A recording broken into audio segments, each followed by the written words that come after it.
going live real quick to do a quick uh, tour of the orchard. It's March 27th, 2019. The bees appear to be happy, just doing their bee thing. All right, so this is my new Asian Chajuro, I think that's how you pronounce it, pear. Looks like you got somebody in there. But anyway, we had some blossoms on this tree, but no fruit on it this year, which is always a good thing. I hate having to pull fruit off of brand new bare root trees. Then over here we've got the Fuyu persimmon. It's waking up really well. It's looking very good, very healthy. I don't see any blooms yet, but you know, cross your fingers, maybe we'll get some. This tree has yet to bloom for me, so cross your fingers. All right, over here I did have pawpaws there, but I moved them up to beside the house over here, so I'll take you over there in just a little bit. Over here, right there, that little stump, that was a raspberry. I read that you needed to cut them down. I think that is raspberry coming up there. I think. Hope so anyway. Those were delicious and yellow raspberries last year. This is a sugar pear. He's been in the ground for a couple years now. You can see I need to loosen that bad boy so he can get some nutrients. But yeah, that was the label. That was a 3 to 4 foot tree. It was this tall when I got it. There. And it's kind of a late leafer out, or everything else was already leafed out by the time it started to go. But it's got some good branches this year. It's got growth all the way to the tippy top. So, looking good. Hadn't seen any blooms on him yet, but still kind of a young tree. Over here I've got my goji berries. See, all of this is new growth on the goji berry. This is all the old growth. I don't care. I'm just gonna let it fall and let the new canes grow as they may. This, that somewhere down in here is this here. I can get my hands on it. This is gooseberry. This that's growing up like a weed is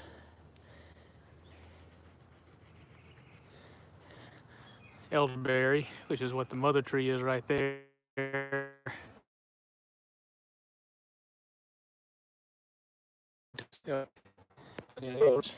See this little, this tall.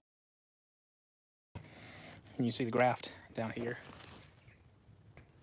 See the graft, and then right there is where I don't know if I cut it or if it was already cut. I don't remember. But the first year it only grew that far. You can see the mark right there. It grew that far. That was the first year in the ground, and I was worried it was dead. And then last year it did all of that.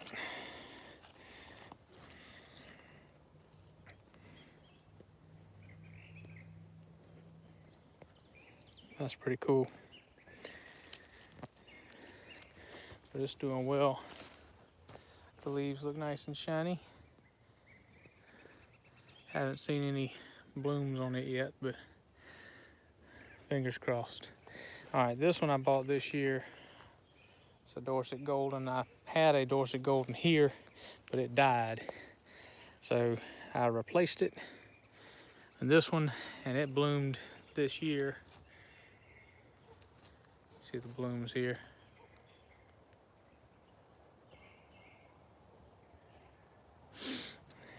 And most of them have finished up already, but some of them are still out. Still got some blooms here. And I've seen some bees on them. So what I did, you see a graft here? I'm still a noob at these grafts, so I I haven't been doing it long enough to have had any success at it, so that's what I got there. That's from a crabapple tree. It's not from a bearing apple, it's a crabapple tree. But crabapples have so many blooms on them. I mean, that's one branch right there. And that's all the blooms that were on it when I brought it here. And that's another crabapple grafted there.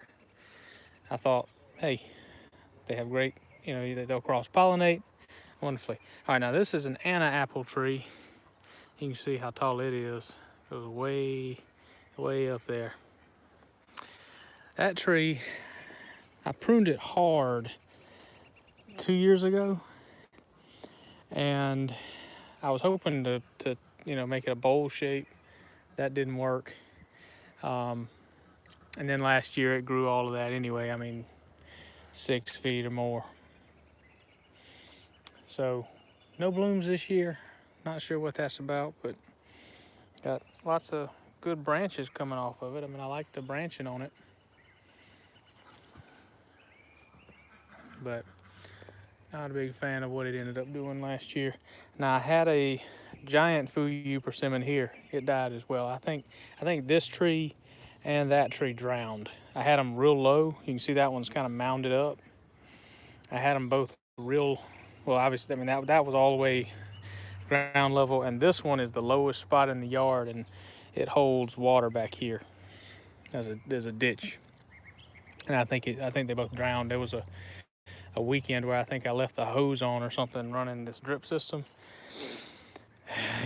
Anyway, I don't think they like that. So here are my, let's see, these are different cherry trees. This is a Brooks cherry. You see the leaves on him. I don't see any blooms yet. No blooms. This is a coral champagne cherry, and this, I don't know what's going on with him, because it's alive going up here, or at least it was. Let's check.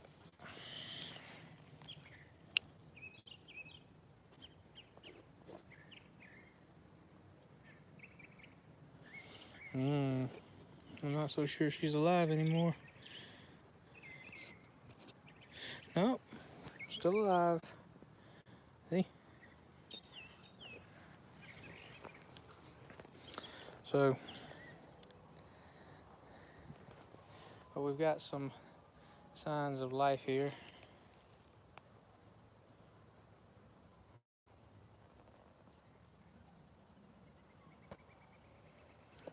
These are pretty trees. Very pretty trees. Anyway, we'll keep following that. Got another Brooks cherry. I planted 2 Brooks cherries by accident, and I figured I needed a coral champagne behind us to even it out, but it's leafing out real good.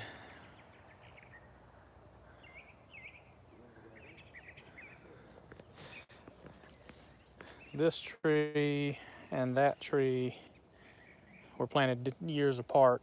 That was planted first, and then this was planted the following year. So that's why they're different sizes.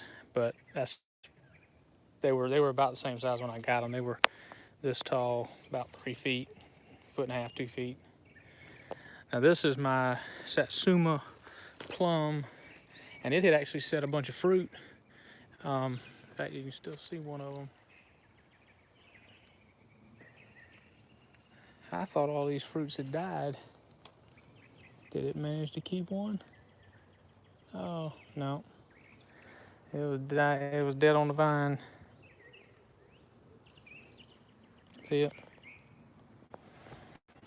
I just touched it and it fell off. It was already dead.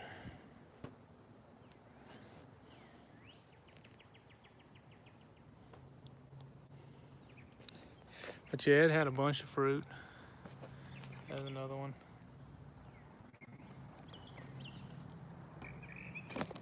Yep, see it hanging there? I don't think any of these fruits made it. We got a late freeze. Well, not really a late freeze. It was early March, and all of them got popped. This is a what's this one? Chickasaw. A Chickasaw plum. I was trying two in one hole here. We got some growth on it. Haven't seen any blooms on that tree. My Chicago hardy fig, looking very green and healthy.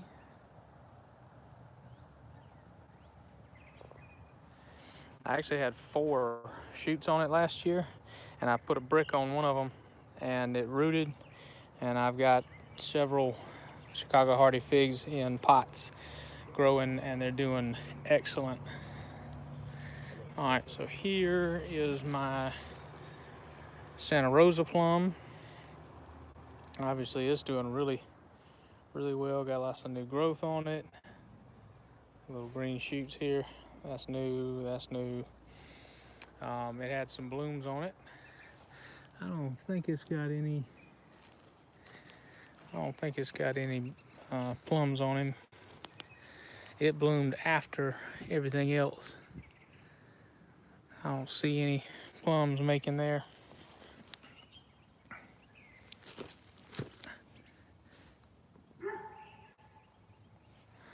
Is that making?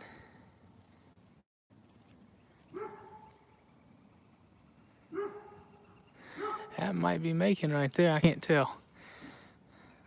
It's hard to see. Those are very tiny if they are. But I don't know how big these start out. See, there's some other ones there. I don't know. We don't have a lot of plum trees around my property here. But over here, some kind of squash I put in the ground. Not doing much. Not sure. Must be poor dirt. Probably is. This is another Fuyu persimmon. That's brand new this year. That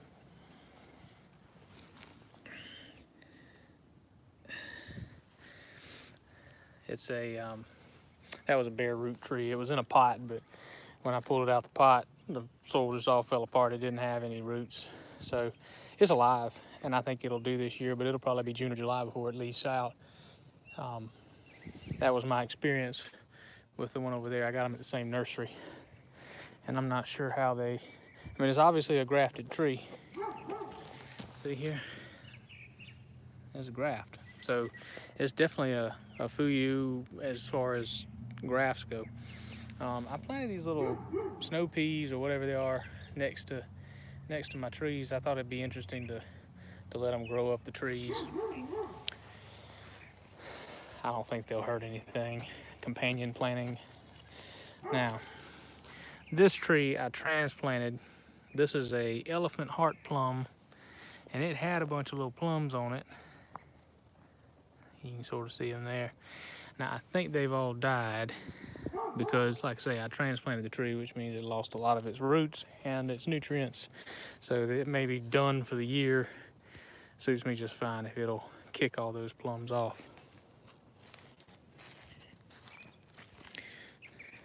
So I got my strawberries over here.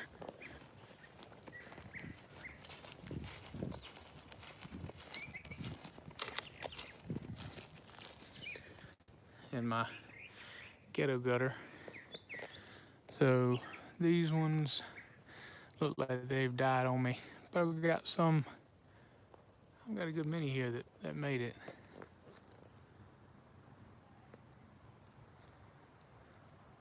That's a pretty one there. Very pretty.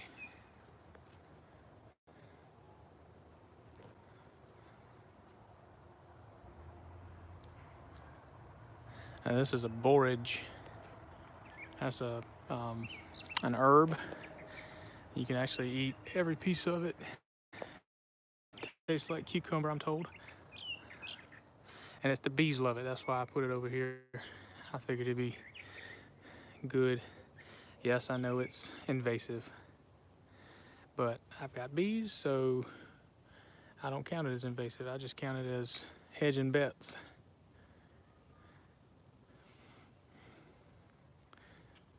Because in front of my house there's an old railroad berm, and about 10 years ago they planted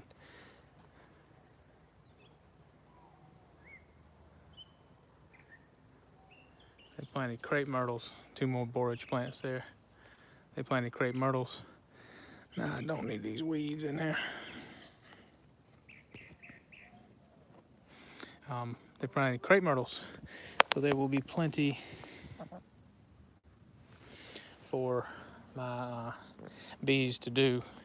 Because I mean, that's within a mile. There must be 100 crepe myrtles that are 10 to 15 years old. See, I'm bad about watering. I can't. That's why I have timers, and I need to put them back on.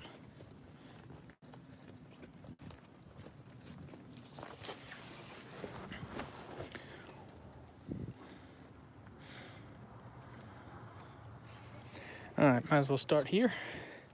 So you see here, I got more of my snow peas or green arrow peas, or which, I'm not sure which one they are, but I got a string that goes all the way up to the smaller parts so that thing can get some purchase. This is my Kiefer pear. Been in the ground a couple years. So he's getting some mite on him. And I mean, this year had a couple of flowers, but then that's it. And you can see, I mean, the new growth already. I mean, that's a good 6 inches there, that new growth.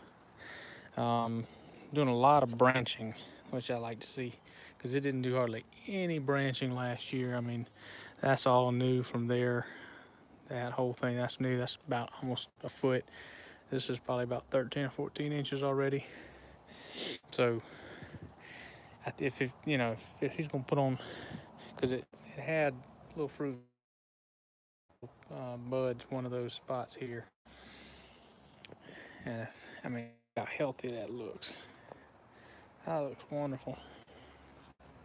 Over here, pea. I was doing my peas local, or in my backyard. I got a sunflower in there, mammoth sunflower.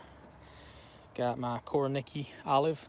I actually dug him up a few months ago, about 2 weeks ago. Dug him up because it looked like it was sitting too low, and it was kind of looking. See, it was kind of peaked. Looked like he was sitting too low, so I dug him up, put about 6 inches of soil and compost down, put him back in the hole, and sort of mounted it up. So he's probably up a good 6 inches more than he was last year. I don't know.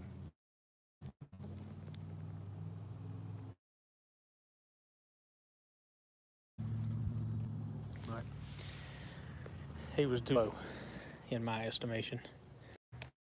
You can see some of my cuts. Put some paint on that one just for fun. This tree is huge. You know what? I mean, that's, so it doesn't hurt to cut him back a little bit. My loquat, that's the one I've tried some grafts on. They've only been there a month or so. No results yet. No results. It hasn't bloomed yet, so that's my main gripe with it. It's been in the ground. This is year 3, I think. So this is an olive.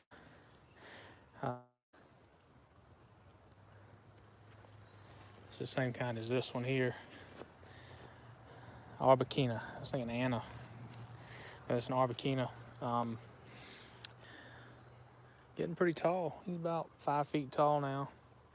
And kind of an interesting tree. Kind of springy. But see all the new growth here. They bloom around April. That Koronicki over there last year bloomed. That's why I think it was too low. I think it was drowning. But anyway, this one, you see, I mean, all that light green growth on it is new growth. I mean, that's this year. So might get some blooms on those this year, and that'd be pretty cool. I would be okay with that. I don't see any blooms yet, but you know, this is the first year we hadn't had frost damage in 3 years on these pomegranates.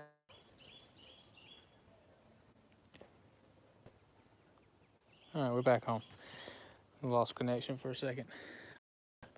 Again, these are my pomegranates.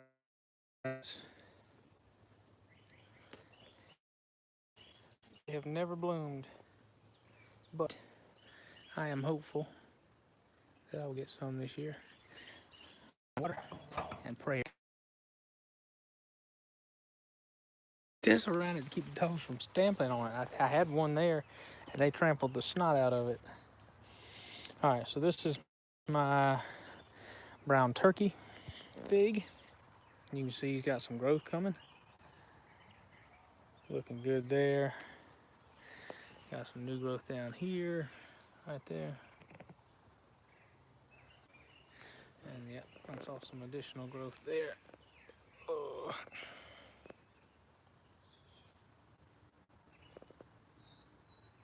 So that one got popped. You see what on top? See that? That one got popped by the frost in March, just like that Satsuma plum did. So this is an experiment. This is a branch off of my Celeste fig, and it just grew this way along the ground. So I'm planning to, well, I've already got this going. I'm hoping that'll root. It should. Figs are really easy to root. It's got some figs on it. You know, doing good, doing well. Oh, I was bypassing a bunch. I had to bypass a bunch of stuff over here. So this is kind of tropical corner. I've got my tomatoes. I'll tell you about them in a second. But I got a calamondin here. Got lots of little fruits on him. Lots of little fruits. See them? That's pretty cool. Then I got, this one is a Easy Peel Clementine. Got a bunch of little fruits on him. And this was just a stick when it came in. It was this tall, but it was just a stick when it came in. And I got them in pots because they will not survive zone 8B winters, which is where we are here. I mean, you can see that. I mean, I love these things. They smell delicious.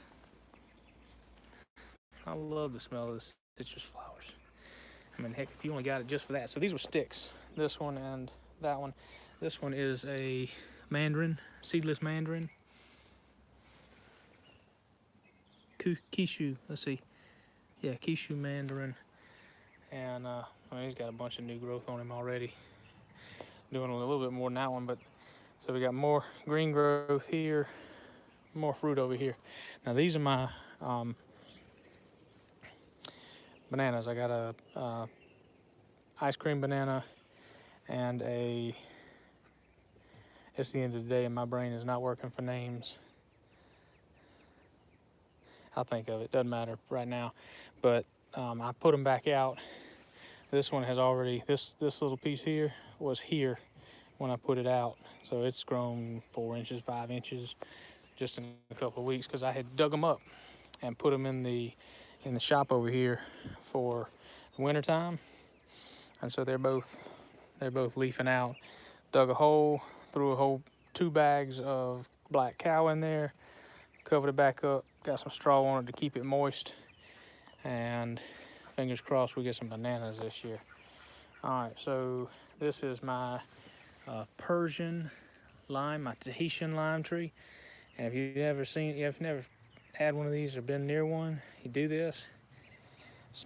Oh man, it smells just like limes, which I guess it should, but still, the aromatics is really interesting. That's a Paul Robeson tomato. I told you I'd tell you about these.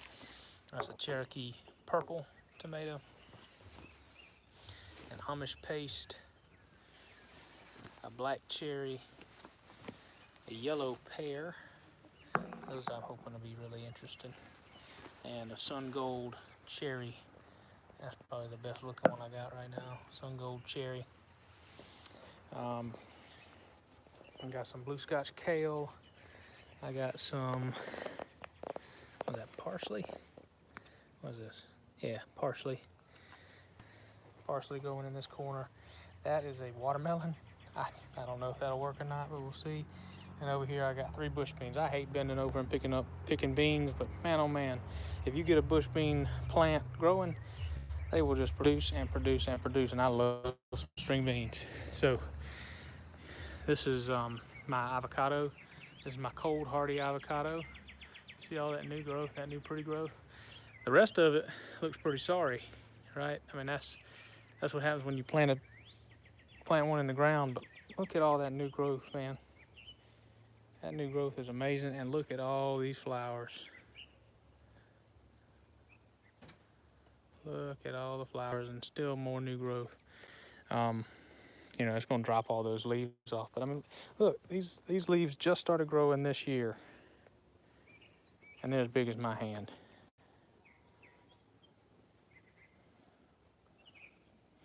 That's awesome. And so 8B, it said it would do in the ground here, and they weren't wrong. It's doing. I mean, it's just now. This is the first vertical growth it's put on. I had it in the ground last year, and it didn't put any vertical growth on during the year. But it's putting on vertical growth now. I'm excited about that. That's good stuff.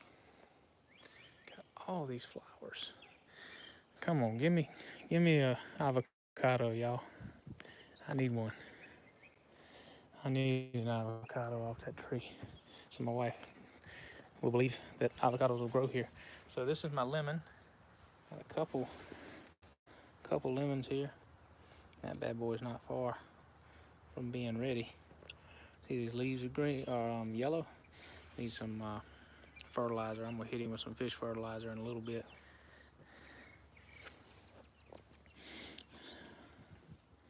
Looking good, looking good. Got lots of little lemons on this tree.